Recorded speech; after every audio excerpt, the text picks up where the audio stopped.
नमस्कार मित्रांनो, मी गहिनीनाथ सरवडे आपलं शेती माहिती या यूट्यूब चॅनलला स्वागत करतो आहे. मित्रांनो, आपण पाठीमागं हरभरा टोकन केला होता. हे ऊसाची बेड आहेत, जवळजवळ 5 फूट अंतर आहे. ऊस पण आता आपण लावलेला आहे. ऊस लावून एक 10 ते 12 दिवस झाले, अजून काही ऊस वापलेला नाही. आणि आपण अगोदरच हरभरा टोकन का बरं केला होता माहिती आहे का? कारण ऊसाचं याचं कॉम्पिटिशन होऊ नये म्हणून. आता आपण बघा, आता सध्या एवढा पसरलेला आहे हरभरा. आता हरभऱ्याला चांगलं 1 महिन्याच्या जवळजवळ होत आलेला आहे बघा. आणि अजून हा भरपूर, म्हणजे हा पूर्ण बोध आहे ना, म्हणजे जी सरी दिसते तुम्हाला, ही सरी पूर्ण गच्च अशी हरभऱ्यानं पॅक झाली पाहिजे.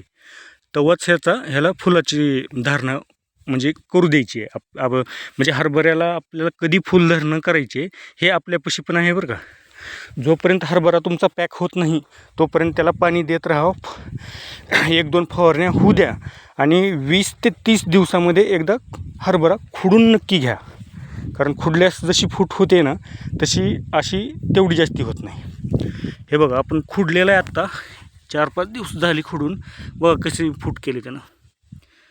आणि उघड विषय तर सगळ्याला माहितीच असते, जेवढ्या फांद्या जास्त तेवढे म्हणजे घाटे जास्त किंवा फळाची संख्या जास्त असते.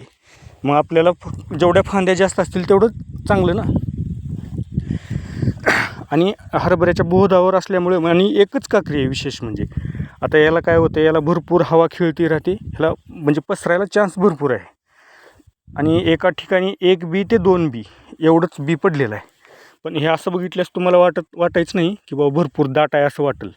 पण हे एका ठिकाणी 2 बी, क्वचितच 3रं बी आहे. कंपल्सरी 2 बी, 1 बी आणि 3रं 1, म्हणजे 3 बी असं आहे. ही व्हरायटी आहे बघा, अंकुरचं चिराग. आता बघा, हे कुठं फूल तुम्हाला दिसत असेल, पण हे काही टिकत नाही फूल. महिनाभर झालेला आहे सध्या. तर अजून आपण जवळजवळ ह्याला 20 ते 25 दिवस पसरवणार आहे. आणि मगच याच्या फुलाच्या सेटिंगचं बघायचं. तोपर्यंत ऊस पण नॉर्मल वापरून येते थोडा.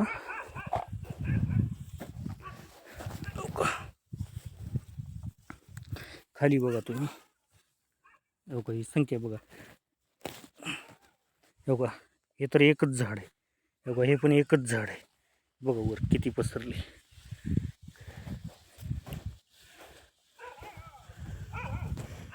टोकन करण्याचा भरपूर फायदा आहे तुम्हाला सांगतो. आपलं आता हे 1 एकरचं रान आहे. फक्त 12 किलो बियाणं टोकन झालेलं आहे. फक्त 12 किलो. ठीक आहे मित्रांनो, कसा वाटला हरभरा कमेंटमध्ये नक्की सांगा. धन्यवाद.